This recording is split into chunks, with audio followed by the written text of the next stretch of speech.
Hello everybody and welcome back to Design Disquisitions, where I discuss all things related to intelligent design, evolution, biology and science.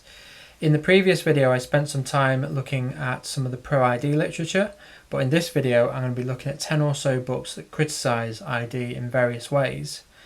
One of the reasons for doing this is I think it's important to read widely, to engage with critics and to keep an open mind. Along these lines, I want to emphasise that the material on this channel and on my blog, although I do take a pro-ID approach, I want the material here to be accessible to people on both sides of the discussion. If you've ever been on my blog, you'll see that I spend just as much time documenting the work of critics as I do some of the supporters. So I want to maintain some balance in that respect, even though I do come down on the side of design. The same goes for the material on this channel. I don't want to just preach to the choir or create another echo chamber, because there are too many of those going around already. So I'm going to go through some of the books that criticise ID. I'll talk about the content in the books briefly, and I'll also highlight the book that I think provides the strongest anti-ID case, even though I think it fails. So let me know in the comments what you would add to this list. What do you think is the most persuasive case against ID?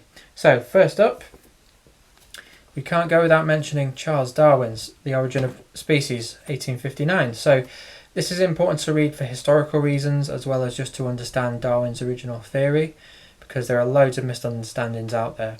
I know that in this area discussions are often framed in a binary way, I think wrongly so. I think it's important to emphasise that intelligent design isn't necessarily anti-Darwin or anti-evolution. It just says that Darwinism and evolutionary theory isn't sufficient to account for biological complexity on its own. So I think that's important to say. Next up is Darwin and Design by Michael Ruse, who's a philosopher and a prominent ID critic.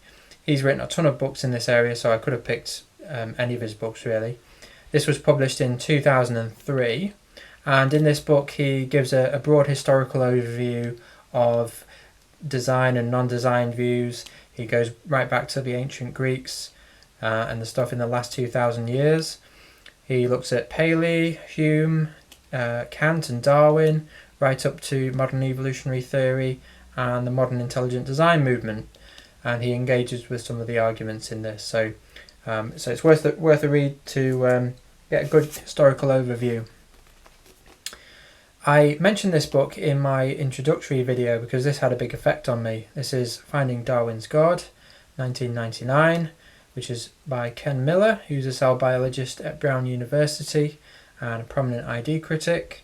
In this book he goes after young Earth creationists, he goes after intelligent design proponents like Behe and engages with some of the science there. So it goes into quite a lot of detail on some of the scientific disagreements. So it's quite old, but it's worth reading because there's still a lot of relevant information. Quite a few years later, he also wrote this book, which is Only a Theory, Evolution and the Battle for America's Soul. So this is basically Ken Miller's commentary on the Dover trial in 2004. And so there's a lot more politics in this book and things about science education. But he does expand on some of his scientific disagreements with intelligent design, so it's worth reading for that reason as well. So this is a good one.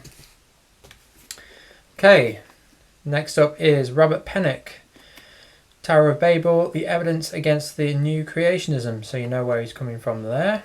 This was published in 1999, so again it's quite old, but he goes after Philip Johnson's work a lot in this book, and he defends things like methodological naturalism. And he also argues that intelligent design is basically just another strain of creationism. So it's worth reading some of his papers as well, because he's written quite a few papers that are critical of ID. So Tower of Babel. Okay, so this is Creationism's Trojan Horse, The Wedge of Intelligent Design by Barbara Forrest and Paul Gross. So again, this is there's a lot of stuff in here about the Dover trial. They basically argue that intelligent design is just a creationist subterfuge designed to get God into schools. So there's a lot about science education as well, and a lot of politics, but they do engage with some of the scientific arguments as well. So it's quite a rhetorical book. I disagree with probably most of it, but it's worth reading to engage with that one. And of course, we can't go without mentioning Richard Dawkins either. The Greatest Show on Earth, The Evidence for Evolution. This isn't necessarily an anti-ID book specifically, but this is basically Dawkins' full account of evolution, and obviously he argues that Darwinism is enough to account for life. So this is his case for evolution, a thoroughly naturalistic account of life. So this is worth reading, a lot of information in there. Next up is Robert Asher, Evolution and Belief, Confessions of a Religious Paleontologist. So Robert Asher, he talks a lot about fossil record, common ancestry, DNA, and he goes after a lot of intelligent design arguments. I believe Stephen Meyer responded to some of his criticisms as well in I think Darwin's Doubts. But yeah, this is worth reading. There's some interesting points in here as well. Okay, this one is actually an anthology edited by Robert Pennock, who I mentioned a while ago. This is Intelligent Design, Creationism and Its Critics. So even though this is an anthology, it's kind of balanced on the anti-ID side, even though there are a few articles by William Dembski and Michael Behe and things like that. So it's mainly critical of intelligent design, this edited work. So it's worth reading to get an idea. There's quite a few different authors in there. Okay, I'm just going to do a couple of honourable mentions. So there's a few more anthologies here, edited works. This is Intelligent Design, not particularly creative title. Robert Stewart edited this, and there's a lot of stuff in here by Dembski and Michael Ruse and a few other authors as well. It's a bit more balanced, that one.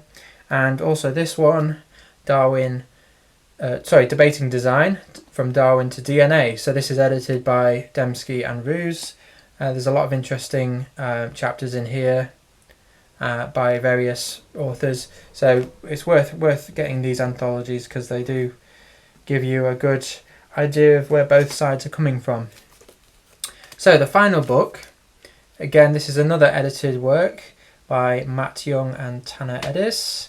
Why Intelligent Design Fails, a Scientific Critique of the New Creationism.